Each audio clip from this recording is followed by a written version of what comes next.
قربانی کے نصاب میں 5 چیزیں دیکھی جائیں گی، 5، یہ خوب اچھی طرح دماغ میں بٹھا لیں.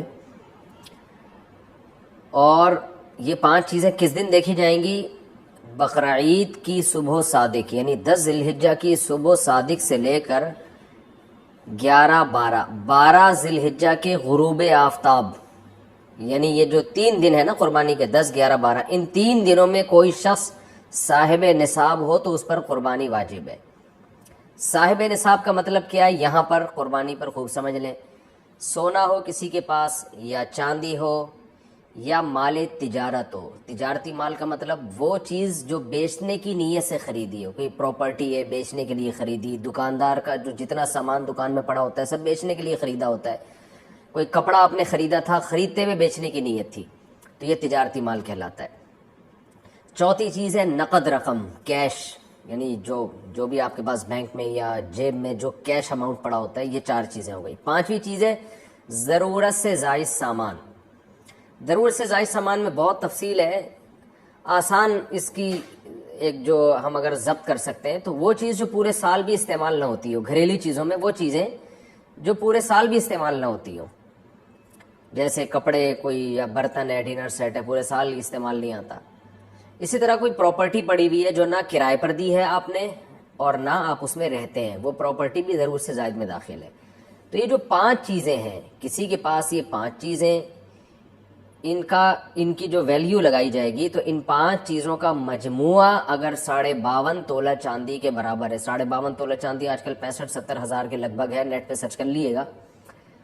تو کسی کے پاس یہ 5 چیزیں، یا 5 میں سے 4 چیزیں، یا 4 میں سے 3 چیزیں، یا 3 میں سے 2 چیزیں، یا کوئی ایک چیز 52.5 تولہ چاندی کے برابر ہے، اور یہ بقرعید کی صبح صادق سے لے کر ذی الحجہ کی 12 تاریخ کی غروب آفتاب سے پہلے تک رہتی ہے اس کے پاس، تو ایسے شخص پر، یعنی بقرعید کی صبح صادق کے وقت اس کے پاس یہ نصاب موجود تھا، اور یہ 13 تاریخ کی ذی الحجہ تک اس کے پاس یہ نصاب موجود رہتا ہے، تو وہ صاحب نصاب کہلائے گا. 13 تاریخ نہیں، 12 تاریخ، 10، 11، 12، 3 دن، تو وہ صاحب نصاب کہلائے گا اور اس پر قربانی واجب ہے. بشرطے کہ یہ جو 5 چیزیں یا 4 یا 3 یا 2 چیزیں میں نے بتائی ہیں، ان میں سے سب سے پہلے قرضہ مائنس کیا جائے گا، یعنی قرضہ مائنس کر کے 52.5 تولہ چاندی کے برابر بن رہا ہو. اسی طرح گیس بجلی کا بل جو ان کے اوپر لازم ہے وہ بھی اس میں سے، یا جو مہینے کا راشن آئے گا وہ بھی مائنس کیا جائے گا، جو گھر کا ضروری راشن ہوتا ہے نا وہ بھی مائنس کیا جائے گا. مائنس کرنے کے بعد اگر 52.5 تولہ چاندی کے برابر رقم بچ رہی ہے تو ایسے شخص پر قربانی واجب ہے، چاہے مرد ہو چاہے عورت ہو. تو عورت کیسے قربانی کرے گی؟ سونا خواتین کے پاس بہت ہوتا ہے، چاندی ہوتی ہے، چاندی نہیں بھی ہو تو سونے کے نصاب جو ہے اس کے ساتھ اگر 1 روپیہ بھی ہے تو وہ بھی 52.5 تولہ چاندی کی قیمت دیکھی جائے گی اس میں بھی.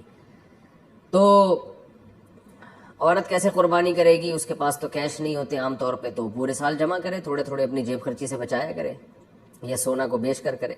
البتہ کسی کے پاس صرف سونا ہی ہے اور یعنی باقی 4 چیزوں میں سے کچھ بھی نہیں، 1 روپیہ بھی نہیں ہے، تو پھر 7.5 تولہ سونا جب تک نہیں ہوگا قربانی واجب نہیں ہوگی. یعنی سونے کے ساتھ اگر چاندی ہے یا پیسے ہیں یا تجارتی مال یا ضرورت سے زائد سامان ہے، پھر سونے کی ویلیو دیکھی جائے گی، سونے کو نہیں دیکھا جائے گا.